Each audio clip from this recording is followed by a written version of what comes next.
Capítulo 2, 1983. Alexia 2. December 31st. 2 años después del capítulo 1. The winter of my 6th year at the Arclay Research Center. For the past 2 years, there were no significant results, and time seemed to just stagnantly flow along. But before long, we had a breakthrough.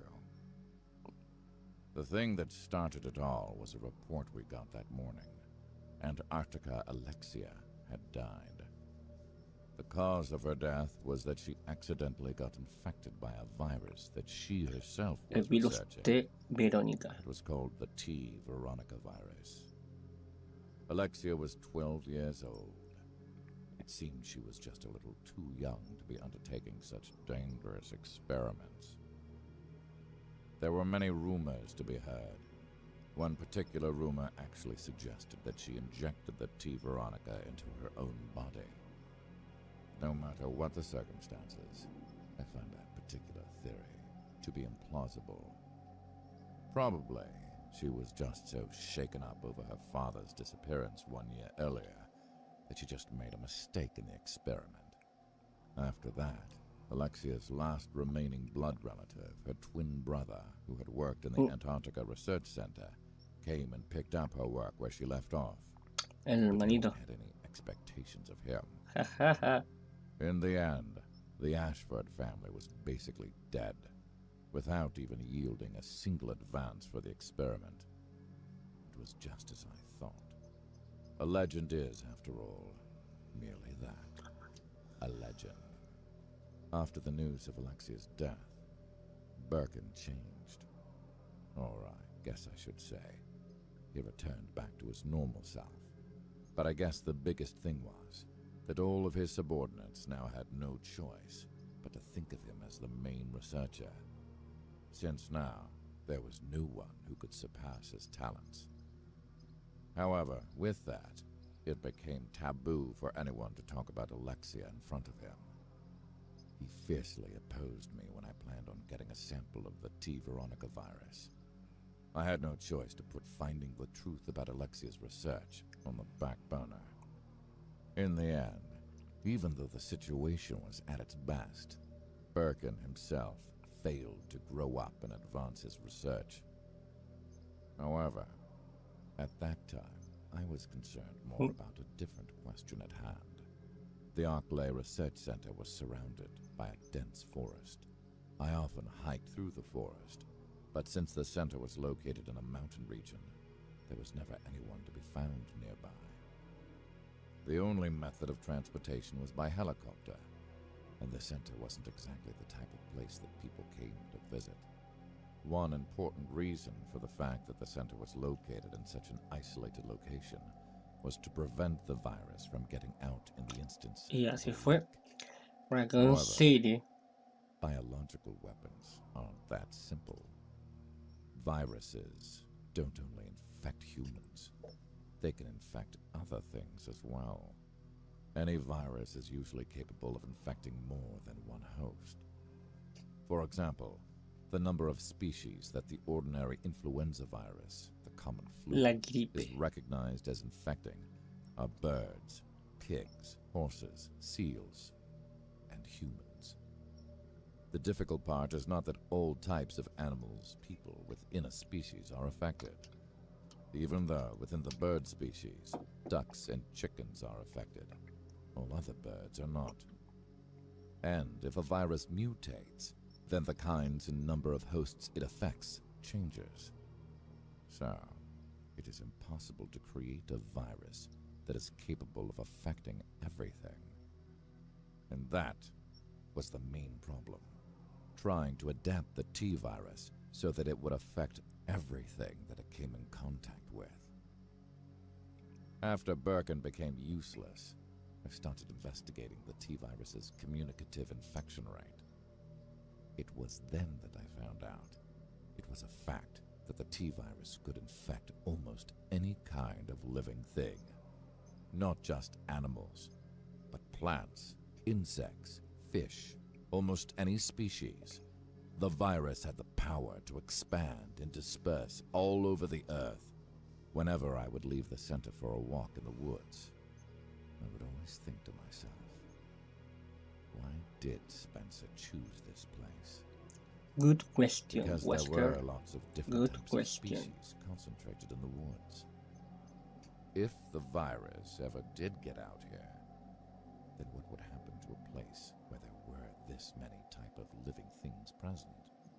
In the case of insects, they are small, so you might not think of them as dangerous, even if they are secondary carriers of the virus. However, insects usually exist in swarms, and that huge number makes them a very dangerous carrier indeed. If they were carriers, then how far would the virus spread? If a plant was a carrier then, since they can't move, you wouldn't expect them to be able to infect many people.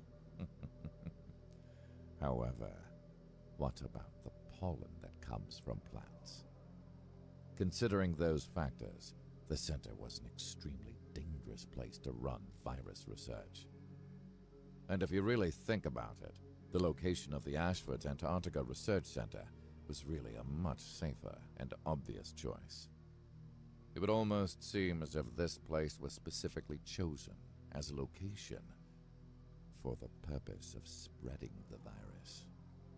But I just can't imagine that would really be so.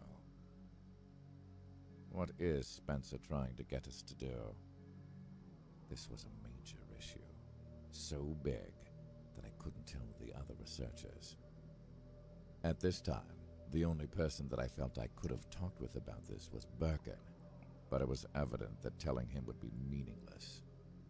I needed more information. It was at that time that I first began to feel the limitations of my position as researcher. I needed to get myself a position that had more access to information that would reveal Spencer's true objective. I felt no love lost for throwing away my position as a researcher in order to find out. But I couldn't rush things, because if Spencer ever got wind of what I was doing, then it would be all over. I jumped back into my Había que research, ser and it táctico. was business as usual, so as not to call attention to my plans. During those times, the female test subject that continued to survive was Pobre left in Lisa. some corner and forgotten. A living could have been. We began to call her that, Cosa. sometime after she stopped yielding useful data for us. At least, until 5 years later, that is. Vamos. Nos terminamos el segundo video. Segundo capítulo. Ahora vamos a ver el capítulo número 3, uno de los más importantes. July 1st, 1988. Nemesis, 5 años después. The summer of our 11th year at Arclay was just starting. I was already 28. Birkin had become a father and already had a 2-year-old daughter. His wife was one of the researchers that worked at A ver, subir Arclay. acá. You would normally Ahí. think it hard to understand someone wanting to get married and raise a child, all the while doing the research.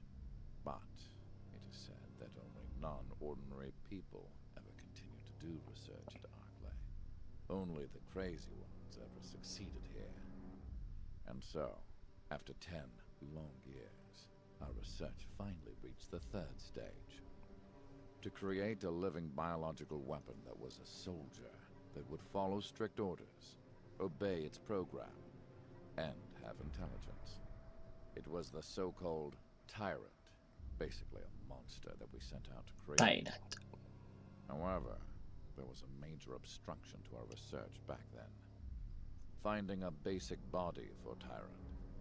The biggest problem was that suitable bodies for Tyrant were, at that time, genetically very limited. Claro, si Nemesis mide como 3 metros el Source of the maldito. problem lay in the nature of the T-virus. The T-virus mutation used to create zombies and hunters could be used on just about any human, but it would also cause a decline in the subject's brain capacity. If the subject didn't have a certain amount of intelligence, then it couldn't function as a tyrant.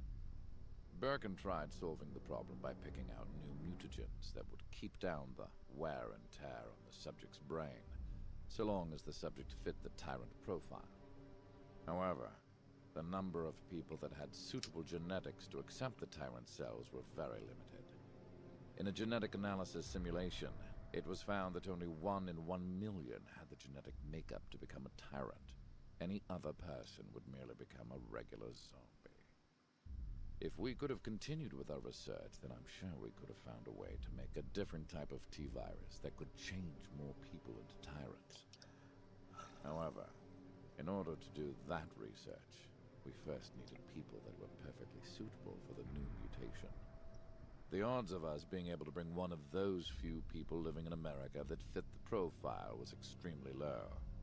In the end, the only thing they were able to do was to, by force, bring a few close contenders in from other labs.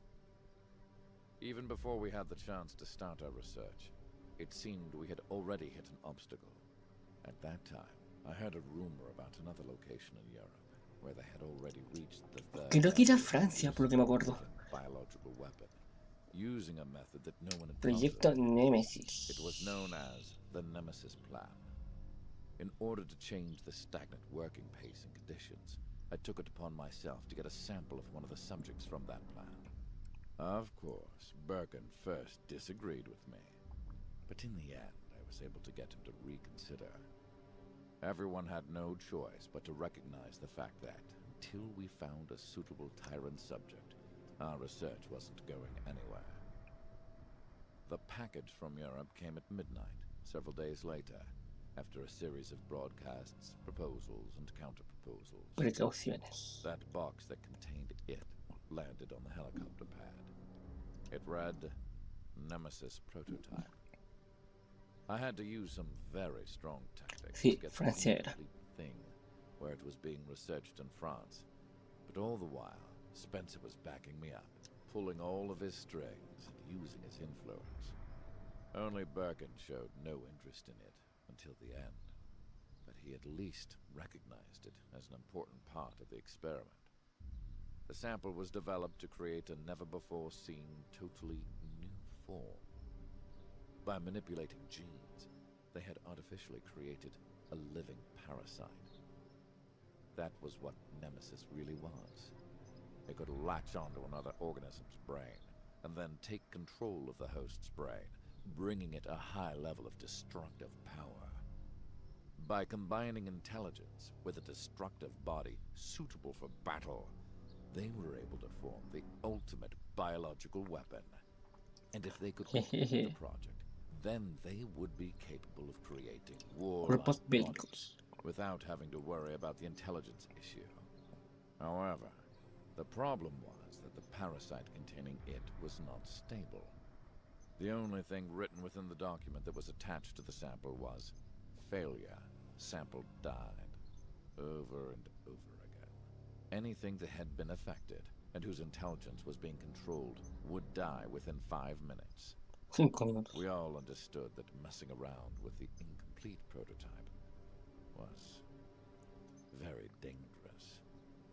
If we could only somehow manage to extend the amount of time that the hosts would live, then we could take control over the project. That was what I was aiming for. Of course, we would use her as a test subject. Surely her unusually high endurance would be perfect for sustaining the Nemesis prototype parasite for a long time. Lindo. Even if she didn't last that long, it's not as if we would be losing anything special anyways. However, the experiment yielded a result that was opposite from what I was predicting. The Nemesis parasite that tried to enter her brain disappeared. At first, I didn't even know what was going on. I Mató el couldn't propio believe that virus. she Ah, would be the one to mix with the parasite genes without dying. That was the beginning.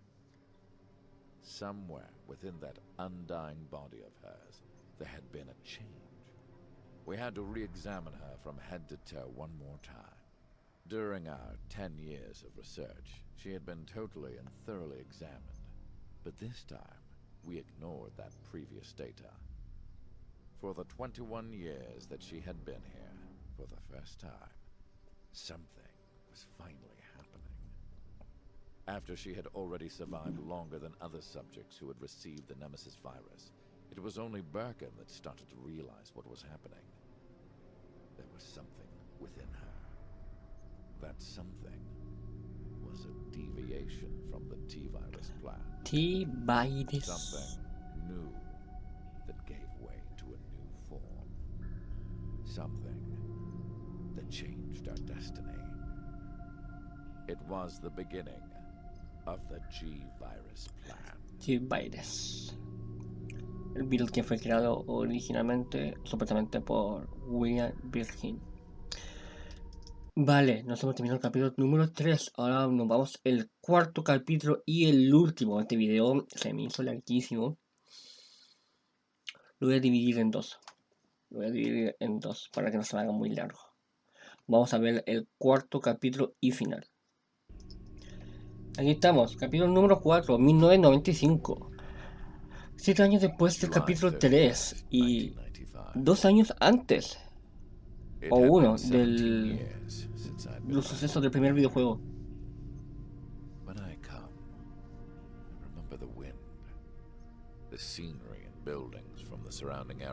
2 años, porque ocurrió en el 97. I saw Birkin standing on the helipad. He arrived before I did. Meeting with him somehow already seemed nostalgic. It had been 4 years since I had left the Arclay Research Center. 4 years ago, when Birkin's proposed G-virus plan was approved, I put a transfer request for the data information section, and my request was immediately approved. The fact that I had given up on being a researcher and needed a change probably seemed like a natural change that most people go through. Actually, the truth of the matter was that G had already reached a level that was beyond my ability. And even if I wasn't really here to discover Spencer's true intentions, I think that at that time, I would have definitely realized the limitations of my ability. As the wind danced around the helicopter, Birkin was, as usual, fixated on some document. Apparently, he was coming to Arclay on a routine basis, but he was no longer assigned there. A while ago, he had been transferred to a huge underground research facility in Raccoon City. That was the main facility for his G-virus research. But, to tell the truth, 4 years ago, I really didn't think that Spencer would approve G, because it deviated from the idea of weapon, and it was created with too many unknowns left unsolved. The big difference between G and the T-virus was that a body infected with G would spontaneously continue to mutate. Of course, a virus's genes are unprotected, Lo que le pasó a William Birkin. mutates. But the cells within a living organism are different. Marcus era Even el if the nombre, ¿no? subject's makeup has El de been Resident Evil altered by the Degeneration. virus, the cells within the organism's body rarely can be mutated. Of course, by using outer stimuli, Curtis. such as Curtis era el radiation, nombre. you can make mutations occur within a living body. However, a body that is infected with G continues to mutate without any outer stimuli until the host dies. Even that T-virus has lots of attributes that are quite similar to G. It has already been observed that the genetic makeup of one of the living biological weapons, a person infected with the T-virus, who has been placed in a special setting, has continuously changed.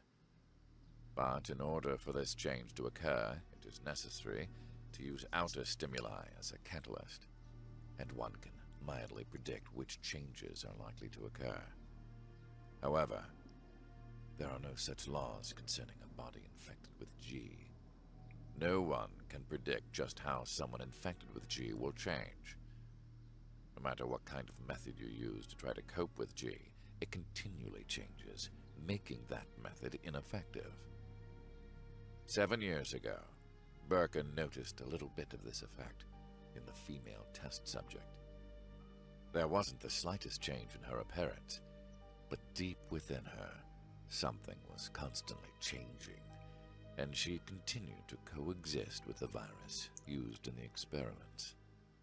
And so, after 21 years of inner mutations, Even the parasite nemesis just became one more mutation within her body.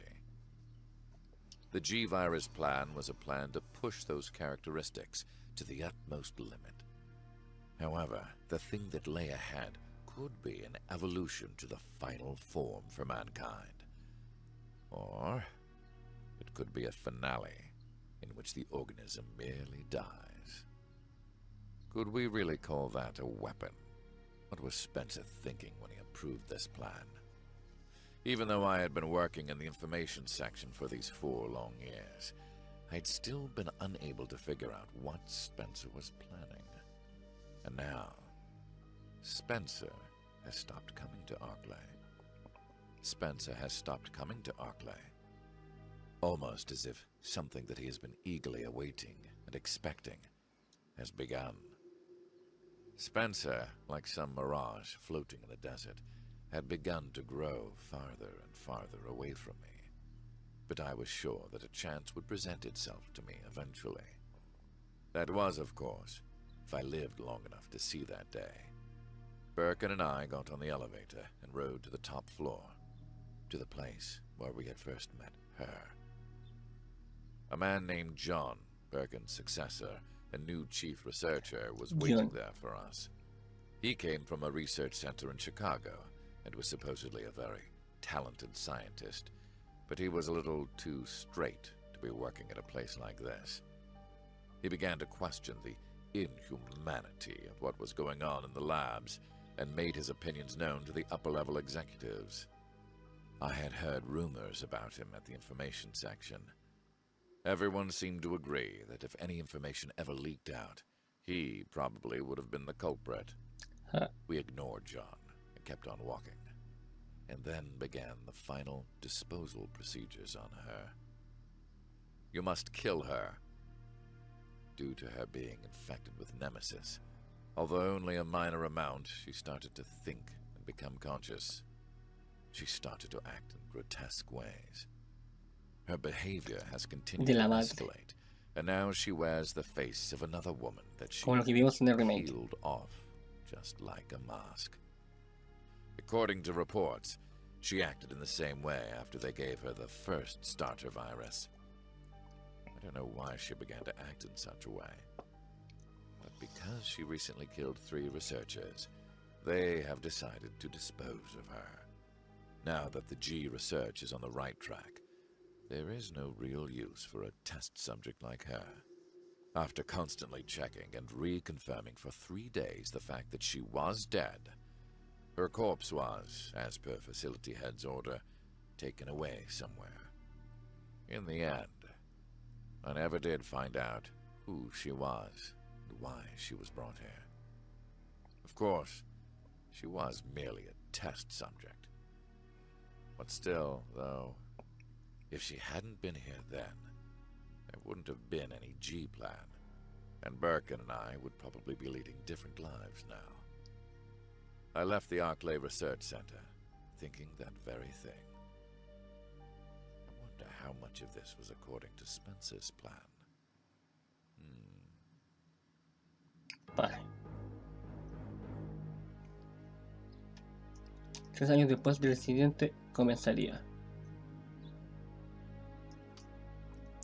Ya que todos ya sabemos, el siguiente de la mansión Arklay con el de Raccoon City. Vale. Muchas gracias a la persona que hizo este video. Voy a dejar el link de su canal en la descripción del video, porque sin estos videos, sin él, este video no hubiese hecho. Pueden ver el reporte de Wesker. Luego va a salir el reporte Wesker número 1, que eso lo voy a ver a su debido tiempo, ya que esos son cuenta lo que ocurrió tanto en la mansión como en Raccoon City, pero con el punto de vista de Wesker, él contando todo. Así que eso va a ser para otra ocasión. Ahora se vienen 2 juegos más, que uno va a tener relación con Resident Evil, claramente, un juego que nunca lo jugué en mi vida, pero me sé más o menos la historia, pero que es importantísimo. Así que sin más preámbulos, vamos a despedirnos de esto. Voy a editarlo y luego me voy a dedicar de vuelo a grabar el gameplay. Así que sin nada más que agregar, yo me despido. suscríbanse que subo todos los días. Si quieren visitar mis redes sociales, siempre las dejo en la descripción del video, al igual que mi canal de Twitch y mi canal de TikTok. Eso, nada más que decir. Bye bye.